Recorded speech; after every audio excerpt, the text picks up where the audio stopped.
The bell above the door jingled as Daniel Clarke stepped into the roadside diner, the scent of coffee and fried eggs greeting him like an old friend.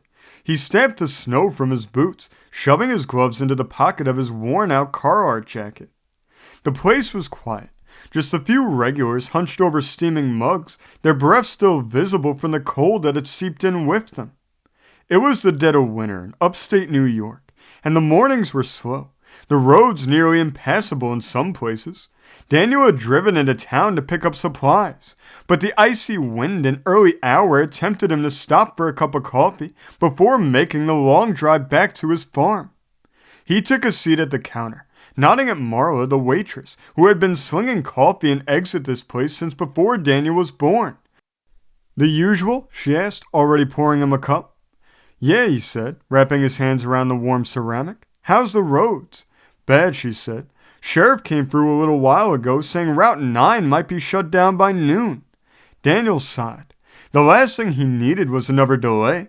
Winter was already testing him more than usual this year. Cattle feed running low, barn roofs sagging under the weight of snow, and the never-ending worry of how he was going to make ends meet by spring.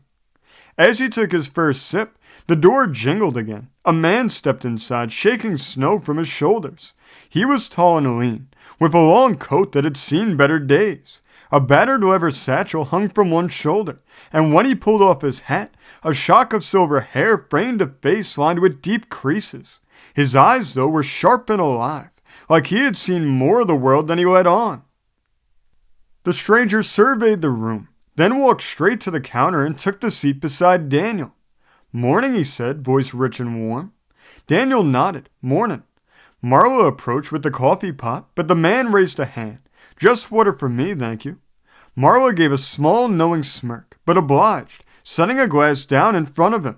"Passing through?" Daniel asked, mostly out of habit. The man smiled, always. Daniel studied him out of the corner of his eye. There was something about the man, something familiar, though Daniel couldn't place him. "You a preacher?" The man chuckled. "That obvious?" Daniel nodded at the satchel. "Seen a few traveling preachers come through here over the years. You've got the look." "Well," the man said, sipping his water, "I suppose I am. Not much of a congregation, though. Just the road and whoever's willing to listen." Daniel grunted. "That's so?" The preacher turned to him, his gaze steady. "And you?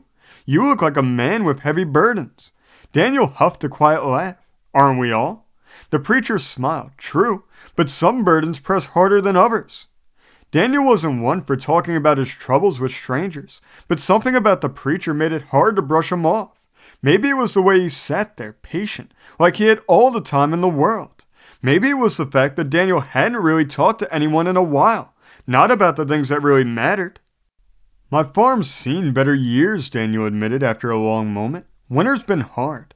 Not sure how I'm going to make it through till spring." The preacher nodded, as if he'd already known. "And yet, here you are, still standing." Daniel smirked. "For now." The preacher leaned forward slightly. "Ever hear the story of the man who built his house on sand?" Daniel exhaled sharply through his nose. "Bible story, right?" The preacher nodded. "One man built his house on rock, the other on sand. When the storms came, the house on the sand fell. The one on the rock stood firm." Daniel ran a hand through his hair. "Yeah, well, I wish I had some rock to stand on right about now." The preacher tilted his head. "Maybe you do, and you just don't see it yet." Daniel frowned. "What's that supposed to mean?" The preacher reached into his satchel and pulled out a small, well-worn book. He opened it, flipping through a few pages before settling on one. "There's another part people forget. The storm came to both houses. It wasn't just the man on the sand who faced hardship. The man on the rock had to withstand the storm too. The difference wasn't in avoiding trouble. It was in what they built their foundation on." Daniel sighed, staring into his coffee. "Not sure how that helps me. I've been working my whole life, and still feels like the ground's shifting under me." The preacher smiled, tapping a finger on the counter. "Maybe your rock isn't what you think it is." Daniel frowned, but before he could press him, the preacher stood, pulling a few crumpled bills from his pocket and leaving them on the counter. "Storms come," he said, tucking the book away, "but you're stronger than you know."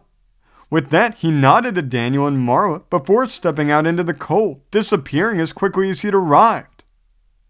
A few hours later, Daniel was on the road back to his farm when the real storm hit.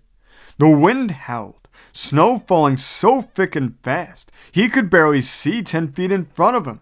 His truck struggled up the icy incline leading to his property, tires slipping as he gripped the wheel tighter. Then, just as he crested the hill, he saw it. The old oak tree by the barn had come down. A deep, sick feeling settled in his stomach as he threw the truck into park and ran toward it. The tree had crushed part of the barn's side, the roof sagging dangerously. If the rest of it collapsed, he'd lose everything inside, the equipment, the feed, maybe even the animals if they got trapped. He rushed inside, finding the cattle scared but unharmed. Still, the damage was bad, too bad for him to fix alone. For a long moment, he stood there, staring at the wreckage, feeling the weight of the winter pressing down on him. Then the preacher's words came back to him. Maybe your rock isn't what you think it is. Daniel clenched his jaw. Maybe it was time to lean on the foundation he'd been too stubborn to acknowledge. He pulled out his phone and made a call. Within an hour, neighbors started arriving. Farmers, townsfolk, even folks he barely knew. They came with tools, with food, with warm hands and willing hearts. Together, they braced the barn, cleared the wreckage, and did in a day what Daniel never could have done alone. That night, as he stood by the barn, staring at the patched-up wall and the people who had helped him, he understood. The preacher hadn't just been talking about faith. He'd been talking about people.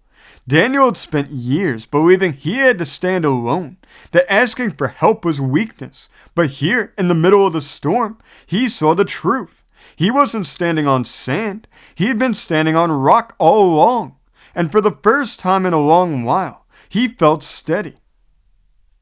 Thanks for joining us for Fireside Stories. If you liked what you heard and want even more stories, remember before you leave to like and subscribe. We'll see you next time that we all gather around the fire.